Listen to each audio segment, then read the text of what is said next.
Good evening, everyone, and welcome to the April 5th regular meeting of the Zion City Council. For all of you that might not be aware, important day today, National Deep Dish Pizza Day. Clerk, please call the roll. Commissioner Fisher? Here. Commissioner Holmes? Here. Commissioner McDowell? Here. Commissioner Frierson? Here. Mayor McKinney? Here. Item number 3, Pledge of Allegiance. Mr. Bremner, would you lead us in the Pledge of Allegiance? Please join me in the Pledge of Allegiance to our flag. I pledge allegiance to the flag of the United States of America and to the republic for which it stands, one nation, under God, indivisible, with liberty and justice for all. Thank you, sir. Thank you, Mr. Bremner. Leading us in prayer this evening is Pastor Dave Leopold from Faith Homes Church. Heavenly Father, thank you for all the good things about Zion. Thank you for all the good people in Zion. Lord, thank you that in the middle of a very troubled country, we haven't had more trouble than we have. Thank you for your help, for your protection and your grace. And Father, I pray for everybody in this room that you would continue to protect, bless them, and keep them, Lord. I pray for our police, and fire and rescue, that you would also be with them every day and keep them and help them. Thank you for your protection for our police, for our teachers and our students, Lord. Thank you that we haven't yet had some of the problems that some places have, even though we all have problems. But thank you for your protection and keeping, and we ask that you would continue that. For all the needy around us, Lord, which we know every part of the world has. But we just pray that you would bless and help and minister to those in the city. Lord, the underprivileged, abused, poor, lonely, needy, Lord, whatever it may be, we ask that you would look upon them with great grace, as you would look upon all of us with grace and have mercy on us. We ask and make Jesus real to us. In his name we pray. Amen. Amen. Also, before we move forward, I'd just like to offer a brief moment of silence of prayer for the citizens in the Ukraine as they continue to go through their crisis as well, while we're talking about world events.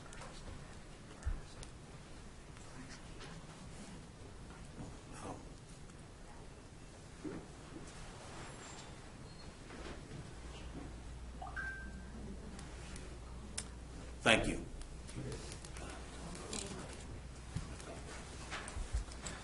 Item number 4, agenda changes. Are there any agenda changes by any of the commissioners?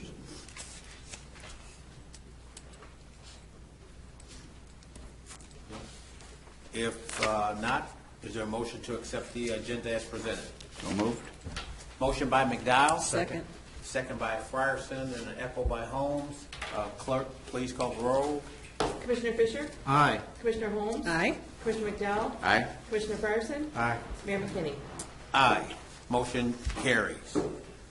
Item number 5 is citizens' comments. I see that we have some citizens that are new here, and so that you understand the rules of citizen comments, there's a 3-minute session for which you to make your remarks. And while we might not address the immediate issue right after, we will at some point in the council direct you to the right person to talk to if it's something that the city can help us with. First person is Georgina Knight. I'm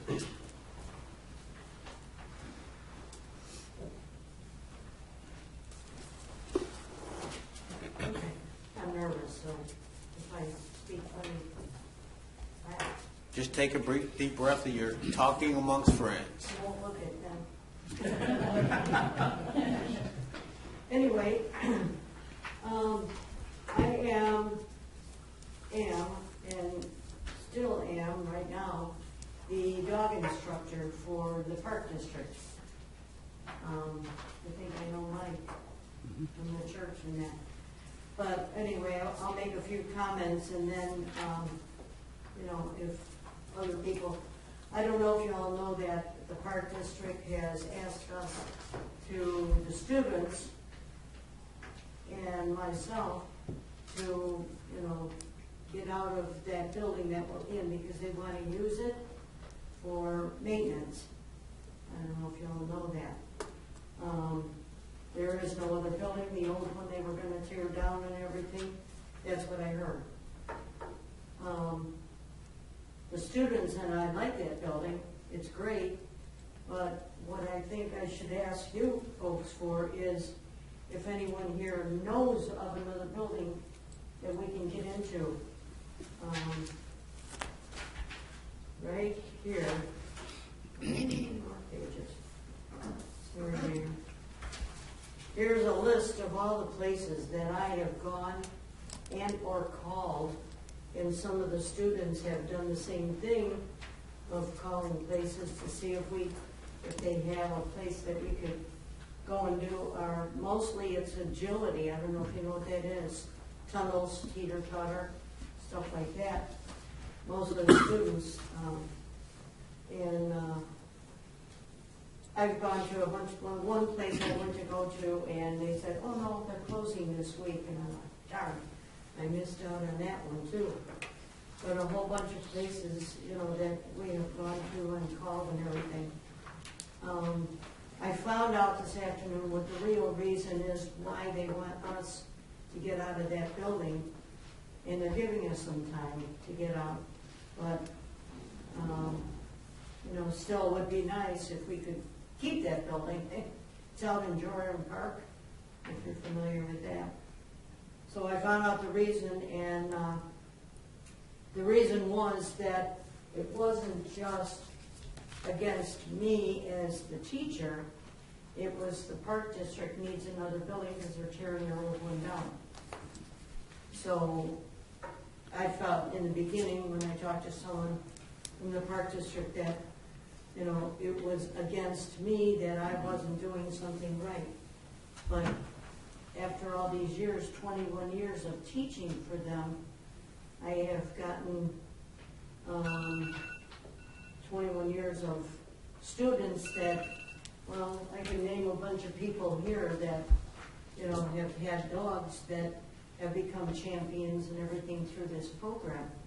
And I just wish they had another building or leave us in that building where we're at. They said, in the beginning, they said that it was a revenue problem. And now today I found out that it is a building problem, that they need the space for their tractors and whatever they need for.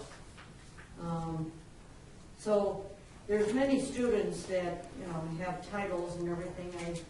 I did have people, I think there's like... Ms. Knight, that bell was the 3 minutes. We Oh, have to reserve it for 3 you gotta minutes. tell me that. Yeah. Oh.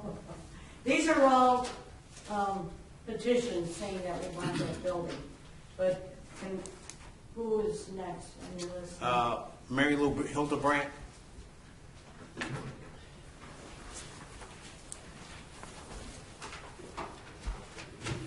Good evening, Mr. Mayor and Commissioners. During the month of March, the city was kind of quiet as far as ESDA goes, but your ESDA volunteers still served 121 3/4 hours for a value to the city of $3,474.75. We did the monthly siren test and are happy to report that all sirens worked as they should. We assisted the fire department with the fire and loaned one of our vehicles to them for training purposes. We did set up for and work the monthly food pantry at the park district where we had a good turnout that helped a lot of people. We loaned a vehicle to the police department for use by the CSO when their vehicle was in for repairs. Members attended a training session at Lake County EMS, and our members attended our monthly meeting as well as doing the duty times necessary to keep things running smoothly and maintain our building and equipment. We are looking to add more members for flexibility of hours, so retirees or persons with varied availability are desirable for when other members are working. Any person interested in helping out our city should go to the city website and fill out an application. We welcome your members. Thank you for your continued support. All right, and thank you for your continued good work, and I've been told you used an expression in your description, a quiet night in the city. I've been told that by the police officers to never use that word. Well, it's passed, so it's not going to affect going forward. All right. But last month. All right. Again, our next speaker, we have, again, a limit of 3 minutes for citizens' comments, so whatever you need to say, try to be the bell that our police chief, was that a bell or? I think it's a radar tone. Radar tone. Once that's up, you have to yield to the next person. Denise Cusimano? Oh, okay.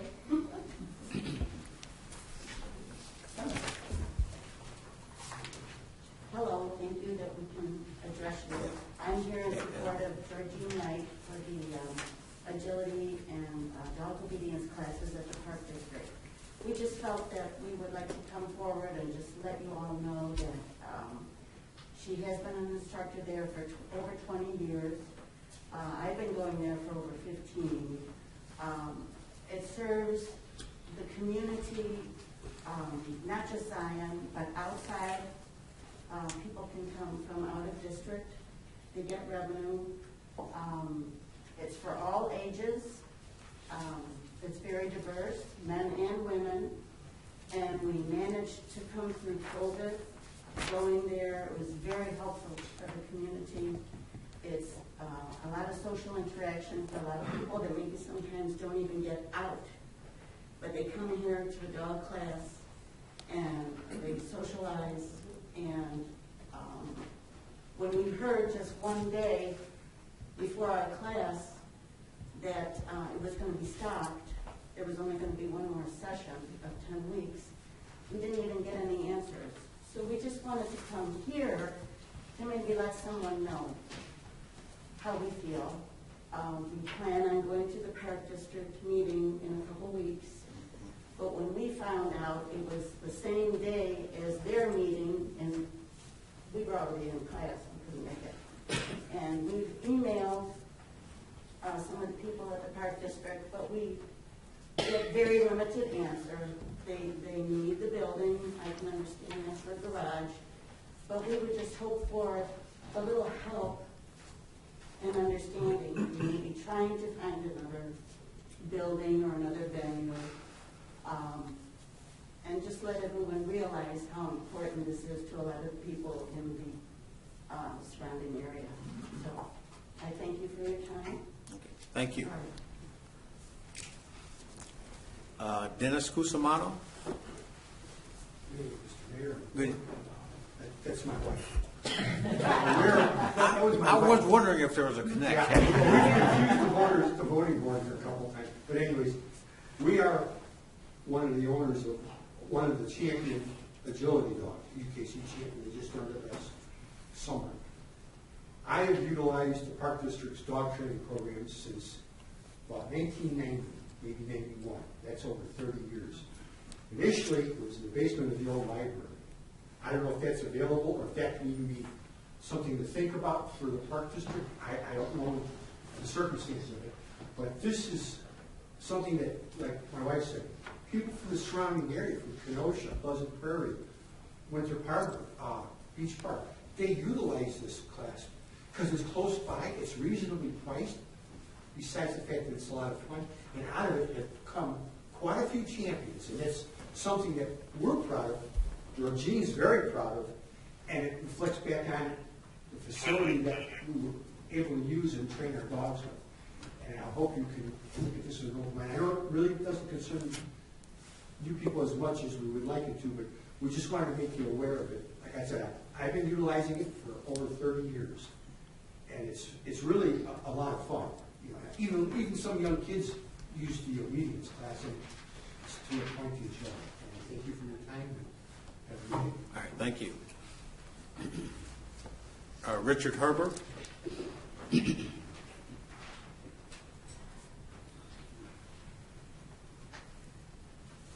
I am a resident of Pleasant Prairie. I have run 6 different dogs dogs through these programs. 5 of them have various degrees of champions. I've been to 7 different venues where they test the dogs and this type of thing, where they get their championships and this type of thing.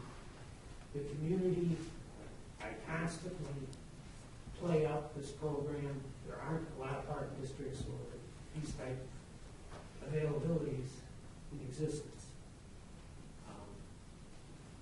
Obviously, I pay a premium because I'm an out-of-town person, and I have no problem with that whatsoever. My youngest is 1 year old, and I lost the oldest 3 years ago. She was 18. So, and I've been doing it through the park district for 15 years. So I hope that there's some way, this program can be extended beyond changing the building's use into a storage facility for volunteers. All right, thank you. Pam Johnson? Thank you, Mayor and Councilmen and women.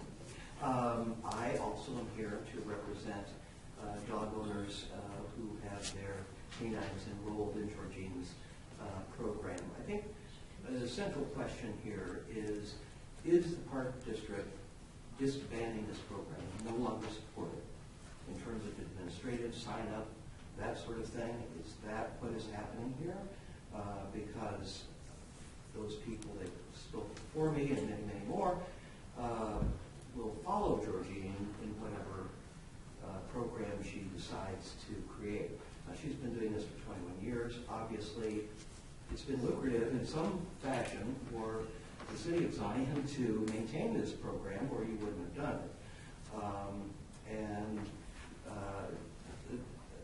So for all of us, we're very anxious to understand, is the city of Zion, the Park District, going to be working with Georgine to try to find a new facility, or, and this is central to her, well, you know, her professional life, or are you letting her move on and she'll no longer be with the Park District?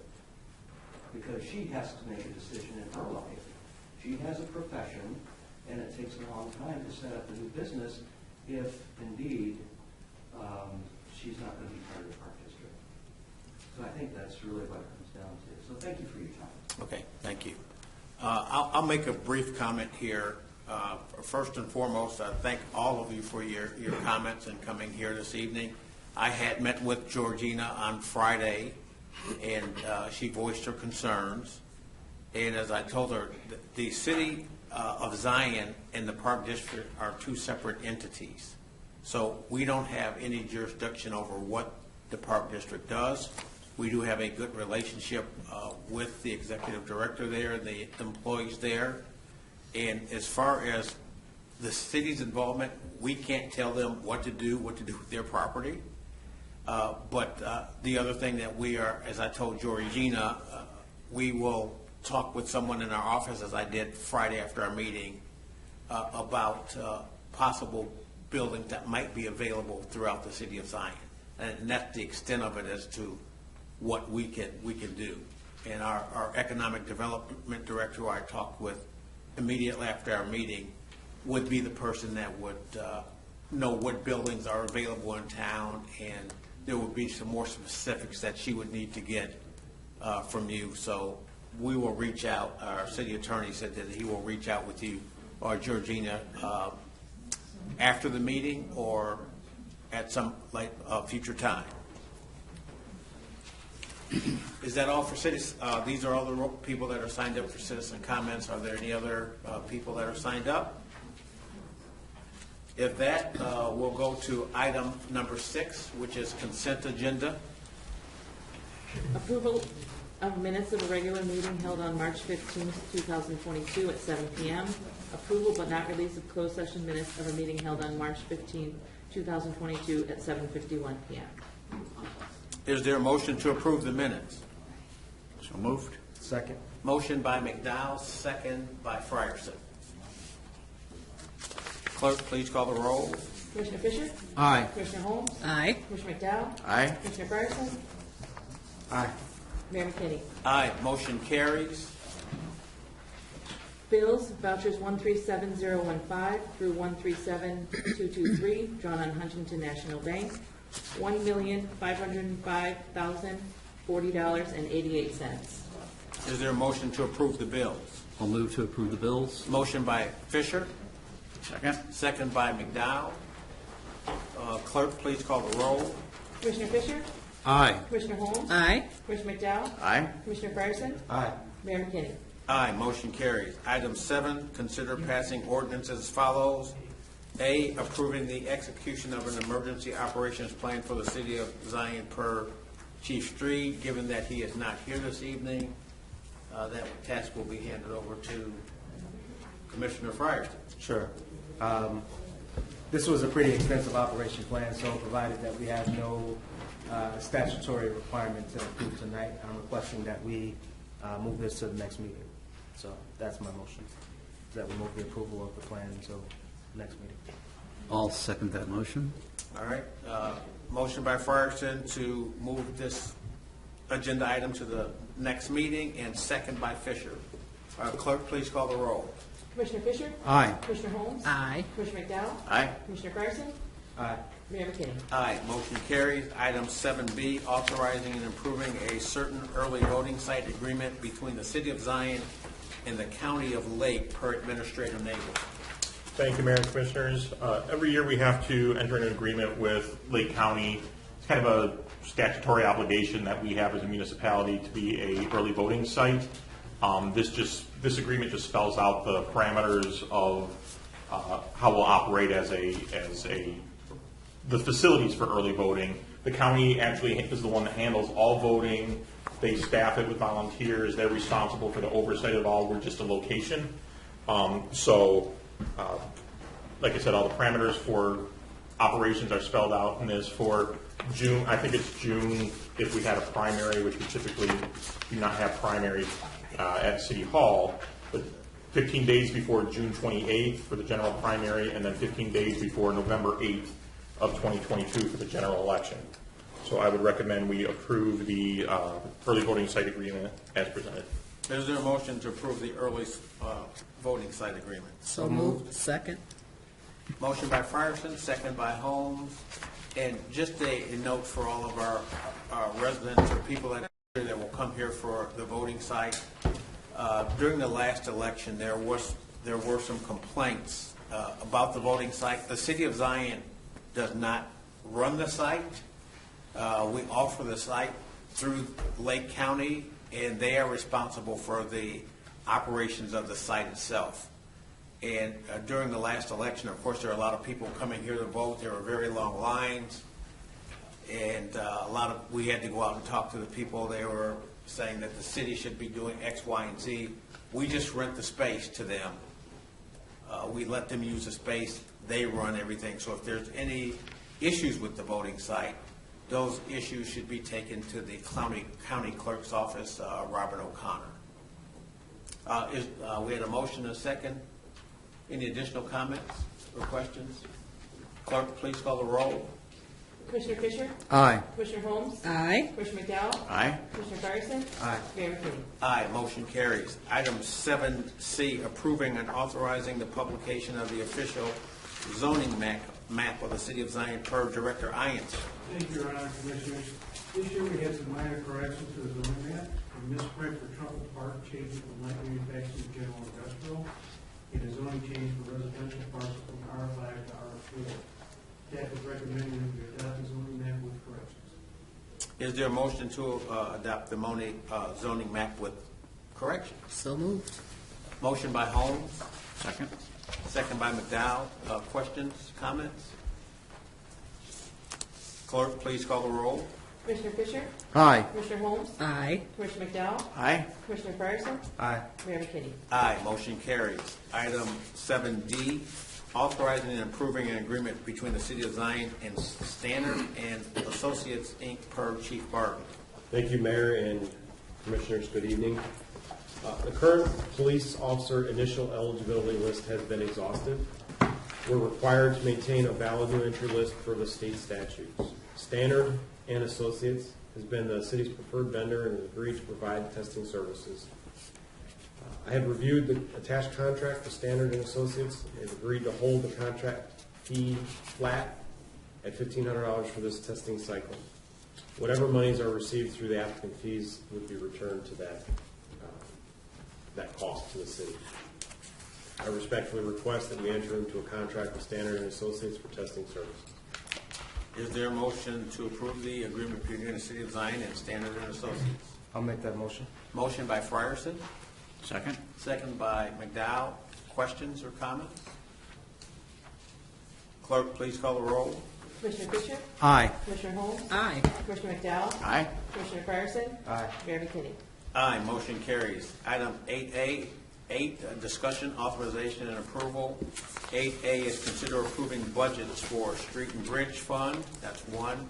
2, Motor Fuel Tax Fund for May 1st, 2022 through April 30th, 2023 per Administrator Nabel. Thank you, Mayor and Commissioners. For those that don't know, from the county standpoint, the city has over 20 different funds that we have to track in addition to our general fund, which is where most of our operations are. So we kind of digest these into a little bit more manageable pieces here, and I want to get them presented as we go forward. I'm presenting the Street and Bridge and the Motor Fuel Tax Fund tonight for 2 reasons. First is they're standalone funds. The Street and Bridge Fund comes from the revenue for that comes from the tax levy that was adopted back in December. And then the motor fuel tax comes from state motor fuel tax allotments. That's all that happens within those funds, so there's not anything else dependent on these budgets other than the source of those funds. Additionally, we want to try and get them adopted. We don't want to delay on getting these adopted, waiting for the rest of everything else, because the earlier we can go out to bid for street and bridge projects, road projects, the better pricing we get to try and get it in contractors' schedules early in the season. In the past, there's been times where we were doing this work back out in November, and it always ends up costing us more, the higher price to try and tack on to the end of their construction schedule. So if we can get them in early, we usually get better prices.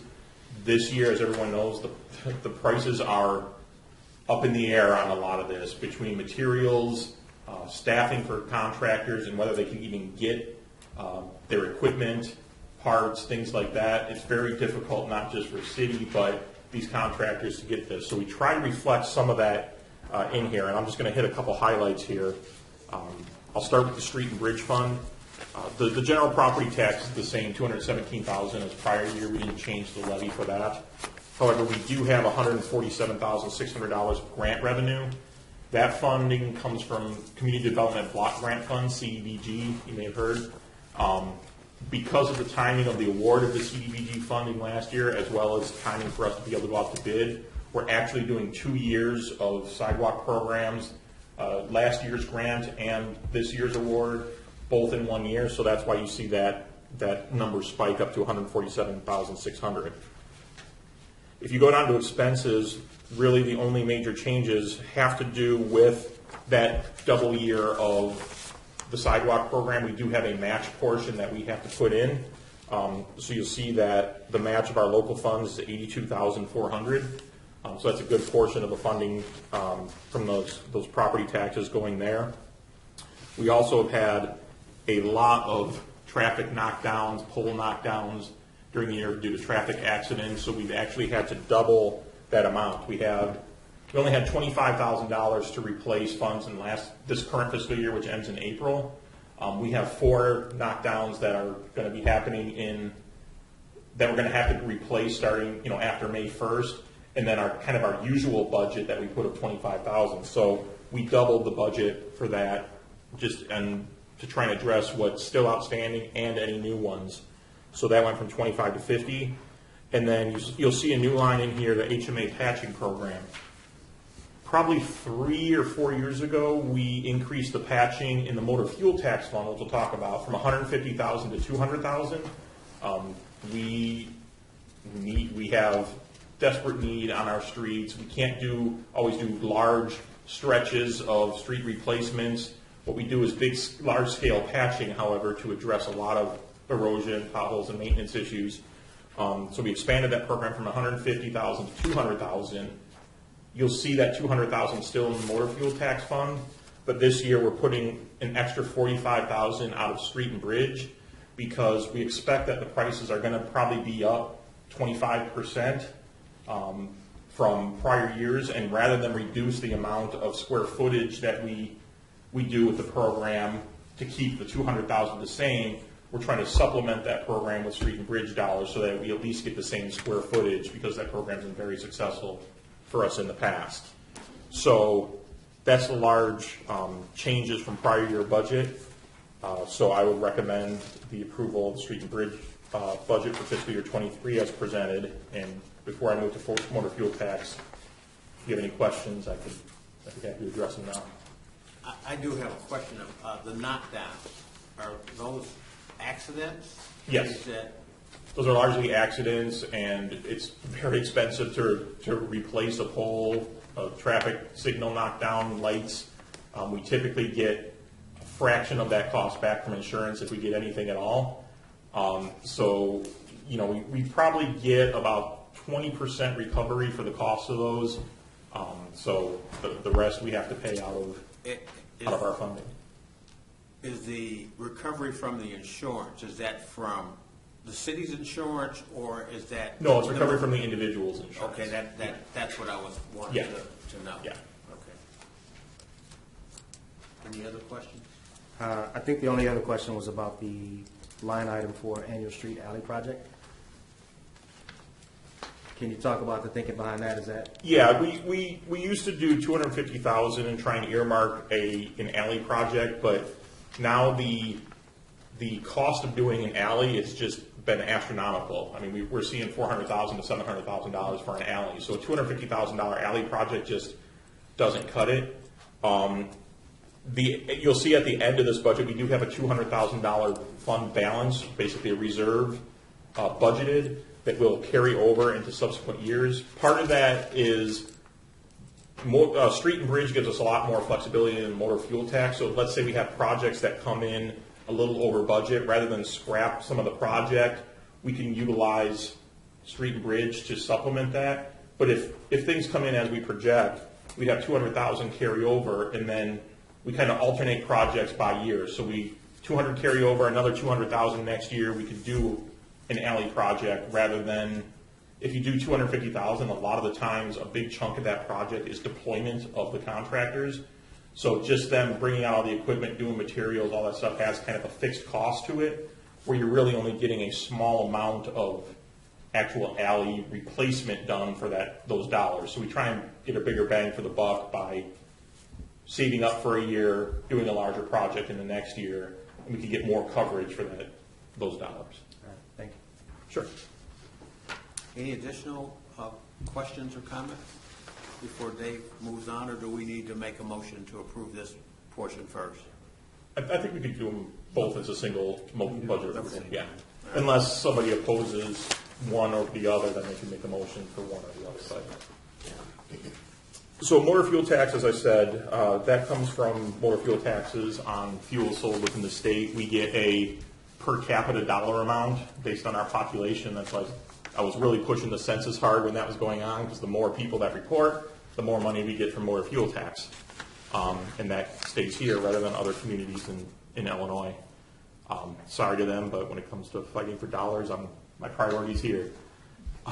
So one of the items on here is we've actually had a increase in motor fuel taxes of about $50,000. So you'll see that revenue's going up from $900,000 a year to $950,000. Another item that's on here is the Rebuild Illinois Bond Fund. 3 years ago, the state announced that they were going to be issuing bonds and basically allocating additional funds for road projects to municipalities.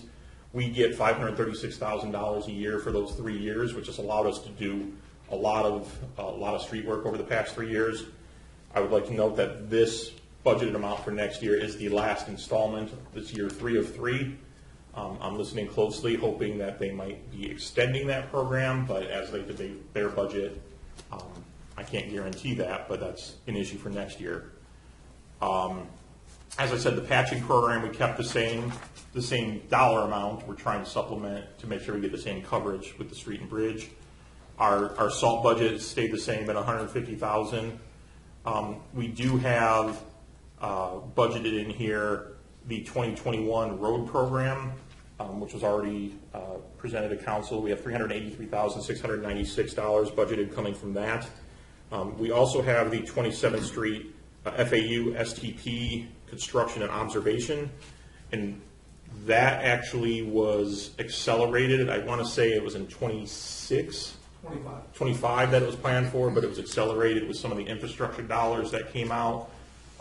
We got word that they would push that up into next fiscal year, but we are responsible for a portion, and I think it's 20% of the project. The rest is covered by federal dollars. So our share is $291,000 for design, construction, and observation. And then we have budgeted in here $75,000.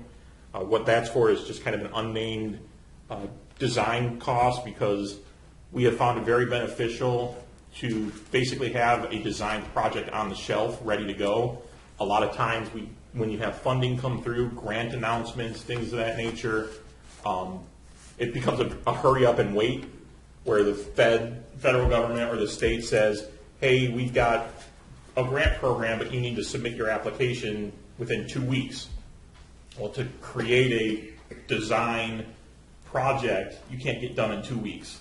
So we always try and have one on the shelf ready for that kind of thing to occur, and it's actually paid off for us quite a few times, because you're basically competing against all other municipalities that might have something on the shelf.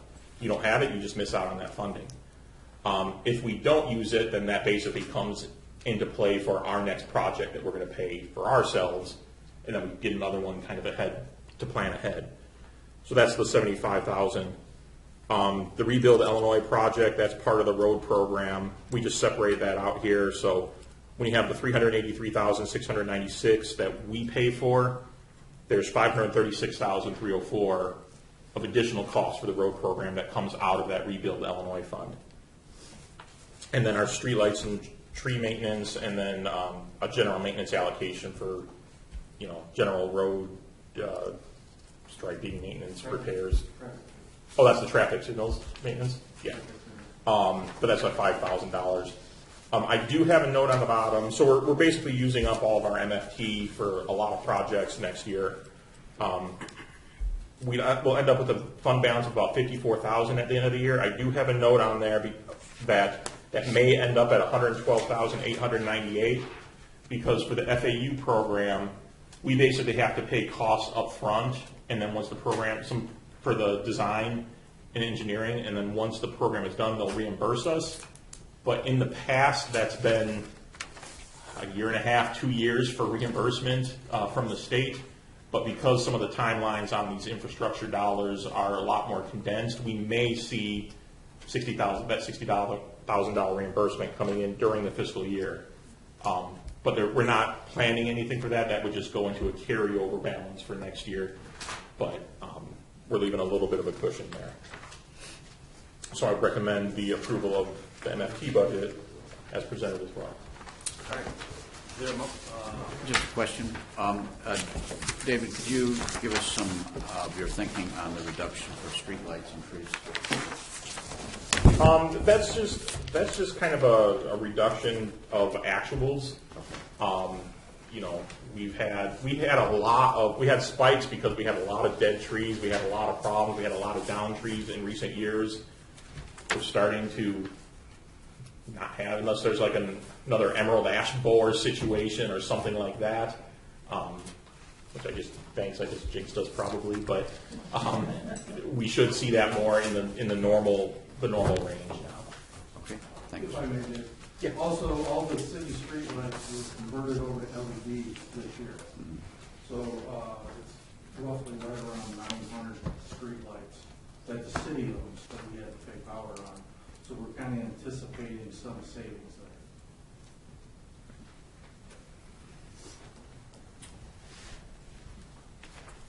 I think the only last item was, can you talk to the difference in the budget and the projected actuals for the road program?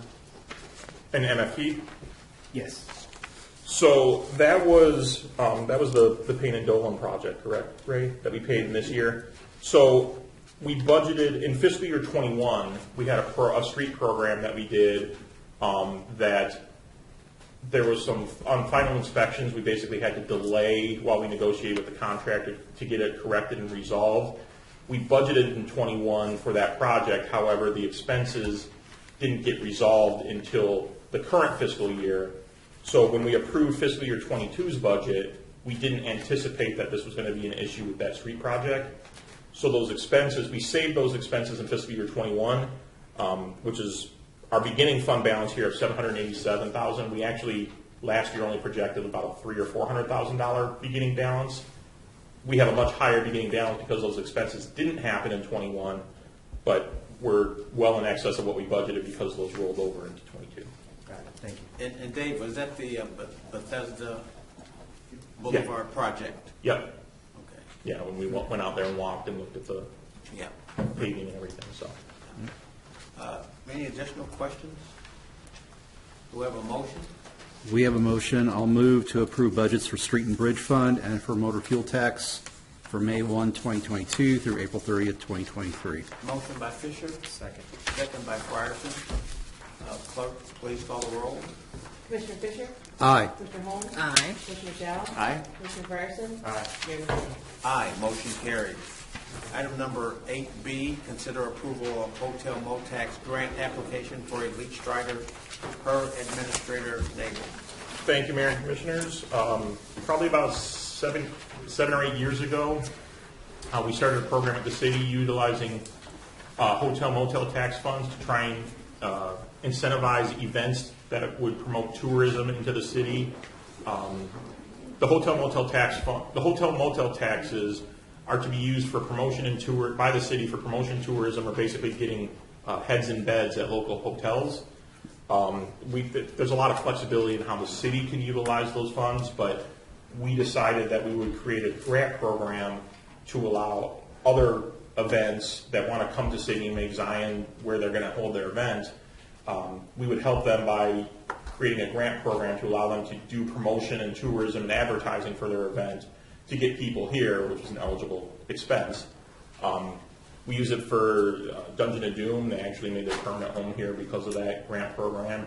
We've had international dog shows here. We've had the Beulah Park rides. We've had a lot of different events come here through this program.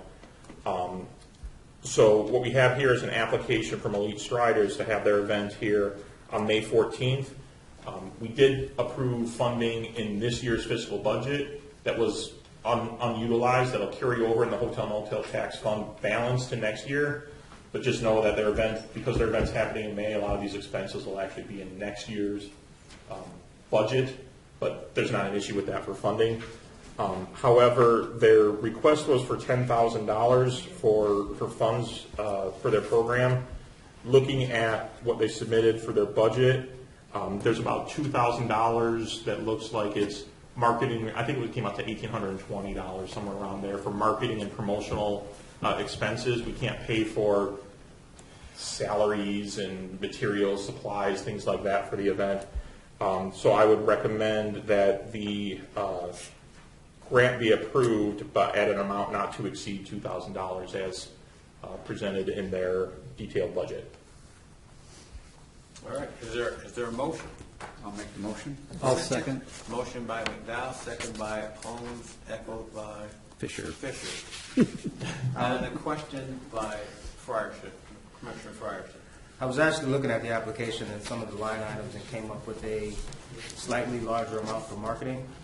So I'd like to amend the motion and actually raise it to not to exceed $3,000, as I saw expenses of around $2,700. It's reimbursement based, so they incur those expenses that we owe. So we have an amended motion to increase the, Yes. I'll second the amended. I'm not sure that's how we do it, but where do you get the extra $1,000? I don't see it there. So I think it was the marketing for the T-shirts and materials. Oh, all right. So the T-shirts at $875 and wristbands at $250. So $26.95 is the total that Okay. I come to. So just to round it out, I came to the $3,000. So am I the one that amends that motion then, Yeah, technically? Commissioner McDowell made the Yeah, motion, so he would have to You amend. can either Okay. accept the friendly amendment, you can either accept the friendly amendment, or you can amend the motion, the substantive motion, so. I'll You just can go make- either way. I'll make it easy. Beautiful, yeah. I'll amend the motion to not to exceed 3,000. all right. I think we're good. Yeah, there's no objection. No. Sorry. Is there any objections? Motion by McDowell to, with the amended motion of not to exceed $3,000. We have a second? Second. Second by Holmes. Any additional questions, comments? Clerk, please call the roll. Commissioner Fisher? Aye. Commissioner Holmes? Aye. Commissioner McDowell? Aye? Commissioner Fryerson? Aye. Mayor McKinney? Aye, motion carries. Item number 8C. C is for Cookie. Tabulation of bids, City of Zion Towing per Chief Burke. Good evening again, Mayor and Commissioners, thank you. The City of Zion tow contract is due to expire on July 30th, 2022. The bid opening was held at 10 a.m. on March 28th, 2022 here in Chambers. The current contract has been extended several times in the past without a bid process. One responsive bid was received as listed below. Roger Whitmore Automotive Services Incorporated, doing business as Rogers Towing Service. The fee structure is as follows: flat day, daytime 6 a.m. to 6 p.m. fee for towing of $165. A flat nighttime 6 p.m. to 6 a.m. fee for towing is $195. A separate additional 24-hour per day flat fee for towing vehicles in accidents is $225. A fee for storage per day is $50. An additional equipment fee is $75. Staff respectfully recommends accepting the bid from Rogers Towing Service as presented. Is there a motion to accept the bid for Rogers Towing Service? I'll make the motion. Second? Motion by Holmes, second by McDowell. Questions, comments? Is it becoming standard that we don't have a lot of people bidding for our contracts? And if so, do we have any idea why? Is that for me, sir? It's for anyone that can field it. I can jump in. We have noticed a decline in responsive bids. Unfortunately, I was talking with Clerk Spooner today about this, and actually Director Roberts on another few days ago. Businesses know that bids are put in the paper. We're following all the state statutes for bid postings and requirements. I mean, they actually have staff that just scour websites and papers because that's where they find this stuff. If they're not searching for that as kind of a business practice, we have in the past tried to make sure to reach out to local contractors to notify where possible, especially if we've had trouble kind of drumming up those bids. There probably is something we need to take a look at to see if there's a larger reach or some better way.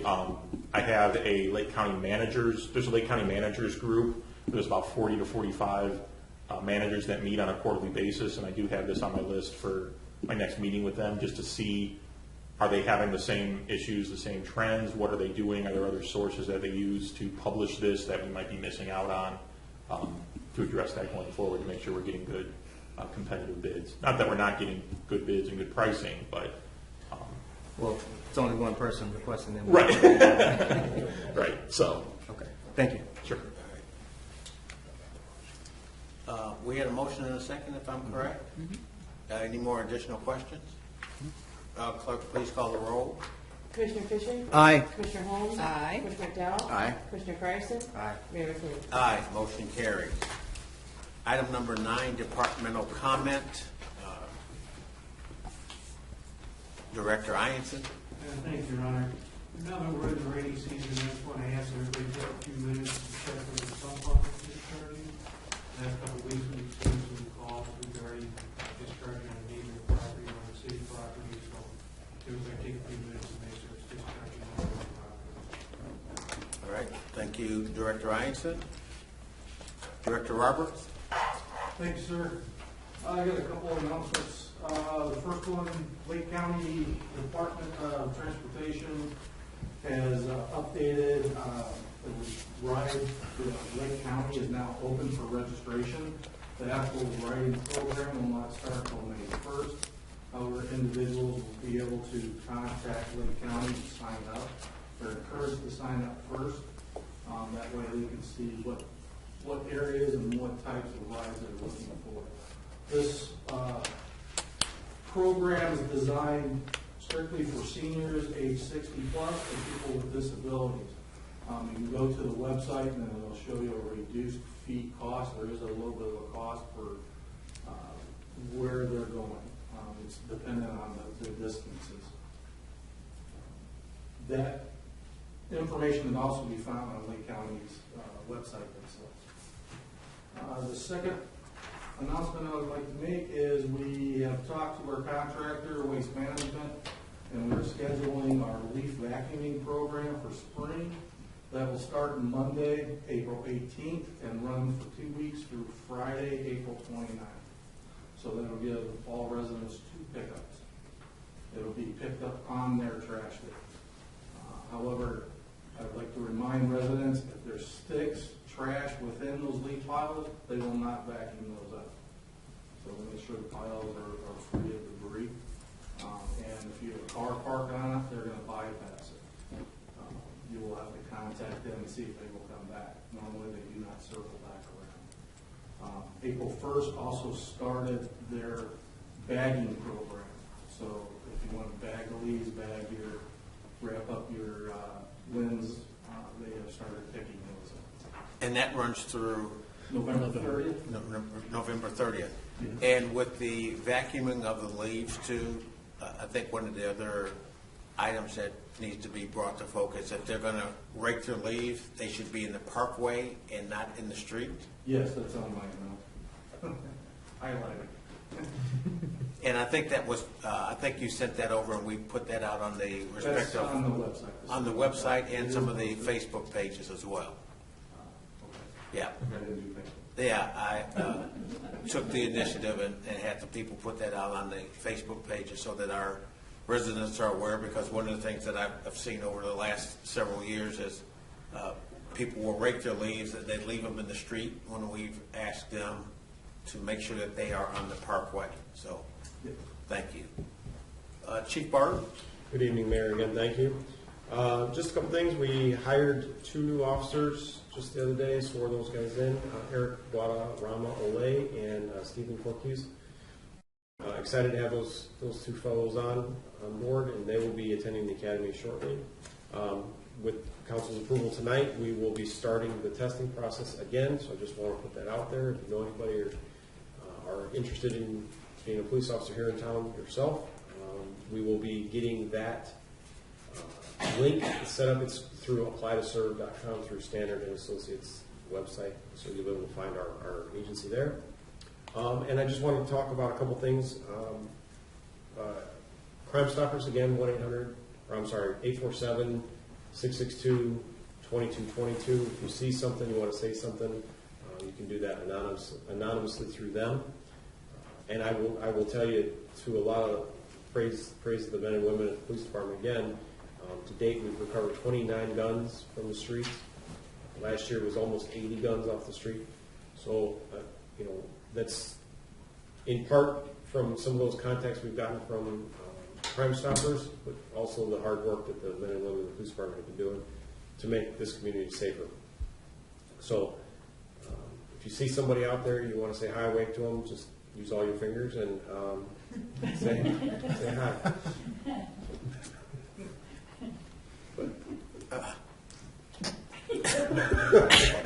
Let it go.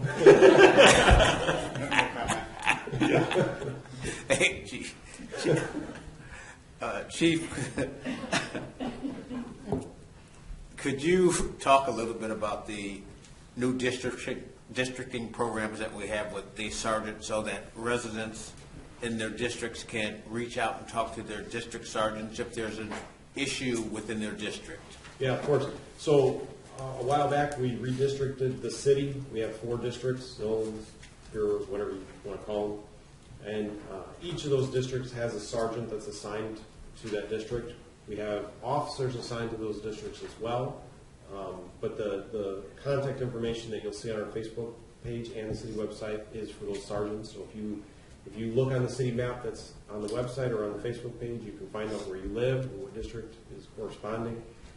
If you have an issue for anything, non-emergency, we would request emergencies still come through 911, but any non-emergency issue or topic that you may have a question about, you can always email your sergeant that's assigned to that district and you will get a response back on that.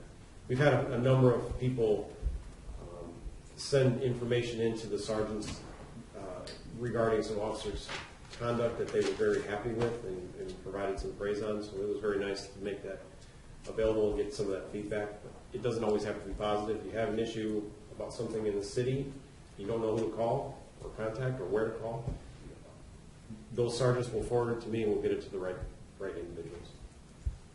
All right. Is that it? That's it. All right, thank you, Chief Barton. Administrator Nabel? I'm going to piggyback on your Facebook comment and give our Facebook pages a plug.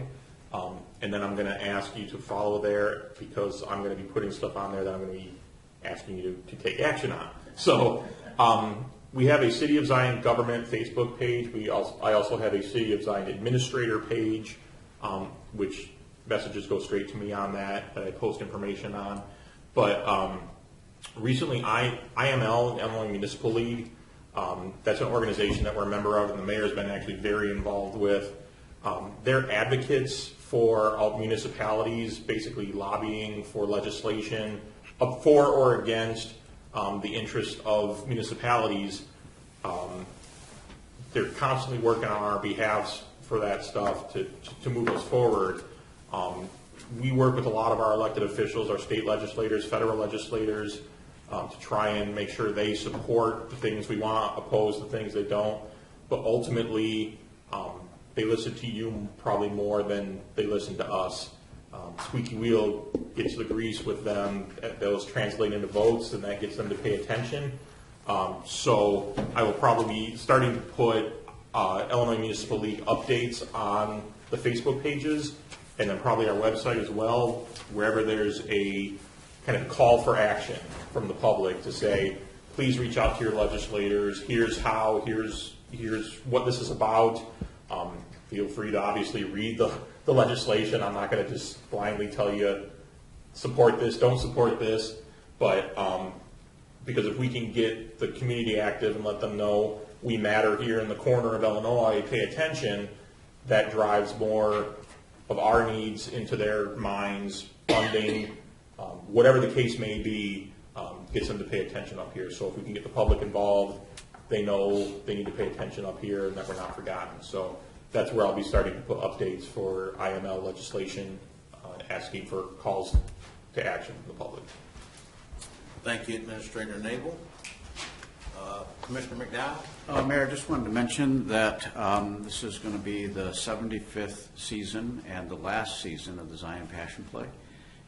It's going to be this weekend and next. Anybody interested in attending can go to zionpassionplay.com for tickets. All right. Thank you, Commissioner. Commissioner Fryers?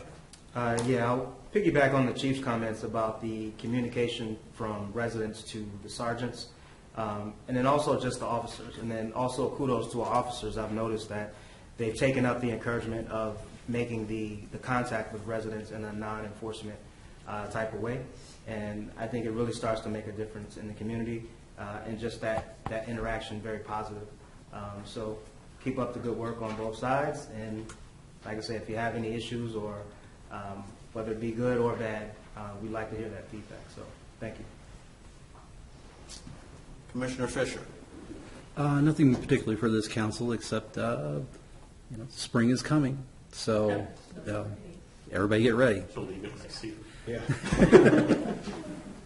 Commissioner Holmes? I just want to say to the dog lovers, for one of who I am, thank you so much for your concern, and I wish everything goes well with you.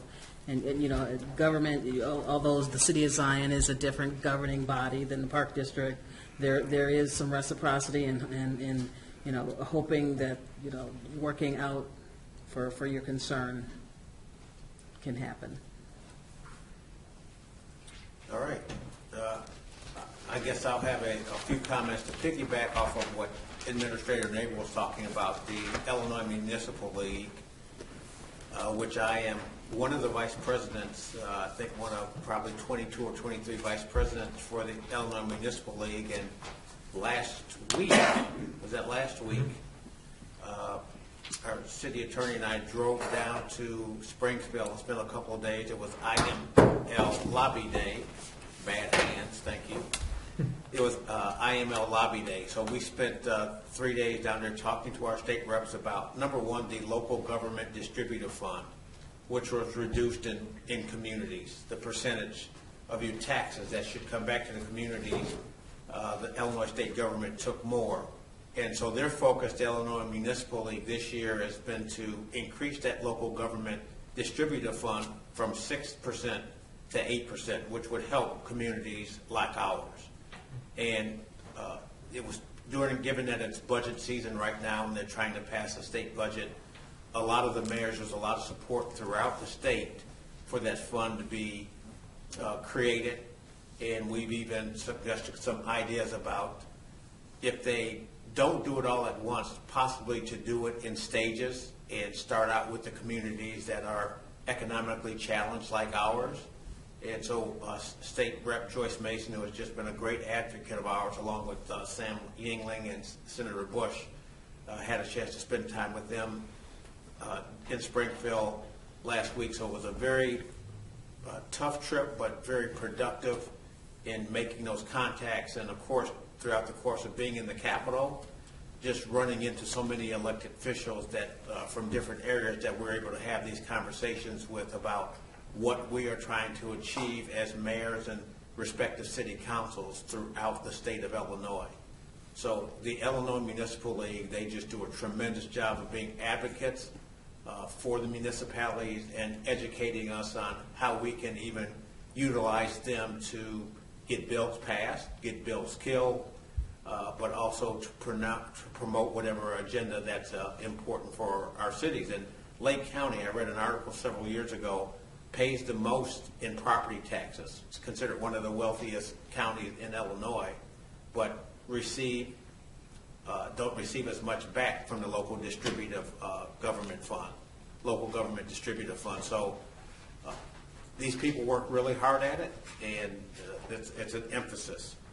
The other thing, while being down there, we had a chance to meet with the Illinois Department of Transportation just about some issues that we're having here in Zion, and met with the top people there, and just being able to talk about resolving the issues and getting more funds here for highway repairs, especially some of the state highway repairs and things that we're trying to do for safety initiatives throughout the city. Also, in my work as being on the Mayor's Commission on Water Equity, we are working really hard, as Dave was talking about, Administrator Nabel was talking about grants that we receive. Working with these different organizations in unison, trying to get grants for us that for low-income cities, municipalities, that they don't have to, there's no matching grant. Some of the cities that are challenged with their finances, sometimes even though grants are available, they're not able to match them. So that's one of the initiatives of the Mayor's Commission on Water Equity, which is a binational organization that has enlisted the help of, or enlisted over 136 cities from Canada and the U.S. And they are working hard to restore the shorelines of the Great Lakes and to make sure that we get the infrastructure dollars we need from the investment infrastructure bill to help us with repairing our streets. Not only in Zion, I know we get a lot of comments from our residents about our streets, but I go to other municipalities and they're having the same issues. So be patient. We're fighting and working as hard as we can by using our connections with our state reps and our senators and Congress persons to bring in the money to improve our roads. And with that, I think that was with the infrastructure bill too. They're still trying to determine on the federal government level that how the money is going to be allocated to the municipalities once it gets to the state level. So we're keeping our ears perked up and listening to how we can get access to those funds immediately. And last but not least is we continue to work with our local and our state representatives and congressmen about getting funding through the federal government, compensation for being a spent fuel storage rod. I always get those words mixed up, but we're getting compensated for the nuclear waste that's on our lakefront. It's still something that our citizens started this movement along with our former mayor, Al Hill, many years ago, and we're still continuing to fight that front with Congressman Snyder and getting other people involved in Congress that have a voice in getting it into a bill so that we can take advantage of what was put in the 1982 Nuclear Waste Act, that we were to get compensated for being, any city, for being a nuclear waste storage facility. And I think last week, Cheryl, would you correct me, was it last Thursday, I was on a nuclear forum talking about the things that we have been doing, a Zoom call with probably 300 people in attendance about things that we've done as a city to kind of punch through our solutions. And one of those was our housing stock has increased here. If you look on the Realtor.com, you'll see that there are a lot of homes that have been sold in the area in 20 and 21 and 2020. Each year, 349 homes are sold in the city of Zion. So we're getting more home ownership, which helps our tax base tremendously, and we continue to still work on bringing in businesses here. And we have a conference in Vegas in May, the ISCS retail conference, where we talk to all those businesses and where we've been developing relationships over since Dave's been here, probably the last 7-8 years, and continue to go to those conferences to bring in businesses here to help bring in more business and, of course, help with our tax base. So with that, we move to item number 10 is announcements. On April 12th at 6 p.m. there's a Zion Township Board annual town meeting, 6 o'clock right here at Zion City Hall. April 15th, for Easter, the city offices are closed for the holiday. And on that day, I think Commissioner Frierson is going to stand out front as an Easter bunny and hand out baskets. April 19th at 6 p.m. there's a Zion Township Board meeting, and later that evening at 7 p.m. a Zion City Council meeting.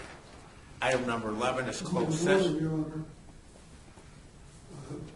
Permission to ask Director Nabel a question. Permission granted. Director Knable, 2 or 3 years ago, you brought to these chambers an item about the water intake pipe going out into Lake Michigan. Supports were eroding underneath of it. What is happening there? So there were about 40 total, they call them saddles. So the intake pipe goes out about a half mile into Lake Michigan. There was rock and sand and stuff that was supporting a lot of that pipe to make sure it didn't snap, break. That's where all the water comes in. But a lot of that eroded, and the pipe was actually starting to sag a bit. So the Lake County Public Water District, who's responsible for the maintenance and upkeep of that pipe and processing all the water that then gets distributed out, went out to bid to replace, I think it was 40 of those, to install 40 saddles, they call them, where they basically sink these things into the bedrock of the lake, support the pipe at various stages. They went out to bond for those, for half of that project. Correct. At that time, which we had them come and present because that was a reason for an increase of our water rates at that time, was passing through the debt service that they incurred in doing those repairs. They were going to be doing a phase 2. I think they planned 5 to 7 years down the road. So within the next couple years, that project will be done, that first phase, and then they're going to be addressing the next kind of priority risk areas with the second 20 that they were planning on installing. Thank you. Sure. Thank you, sir. One point, Director Nail, the actual technical term is a bent. Thank you. I know I heard because saddles, I heard lollipops, I heard all kinds of stuff. because I was on the Water District Board when that project was approved, and so yeah, that was only part of the program. Each bent can support about 32 feet of the intake pipe. So the problem is the lack of littoral drift to replace the sand around the Now you're pipe. just showing off. Yeah.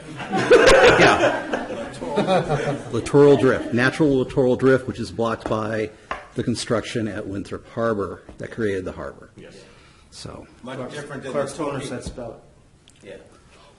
And much different than the Tokyo drift, correct? Yes. much different. Not as loud.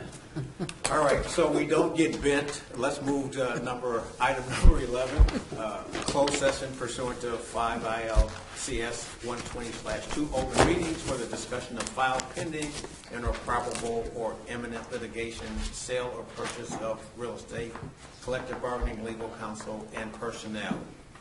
We will come out of closed session. Thank you all for coming. If you want to, I think, are we going to Yeah, we'll recess there. We're We going have to two recess items there. Feel free after. to stay if you'd like, and if not, thank you for coming out.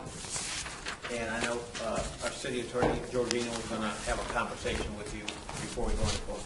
So is there a motion to go into closed session? So moved. Second. Motion by Fryerson, second by Hall.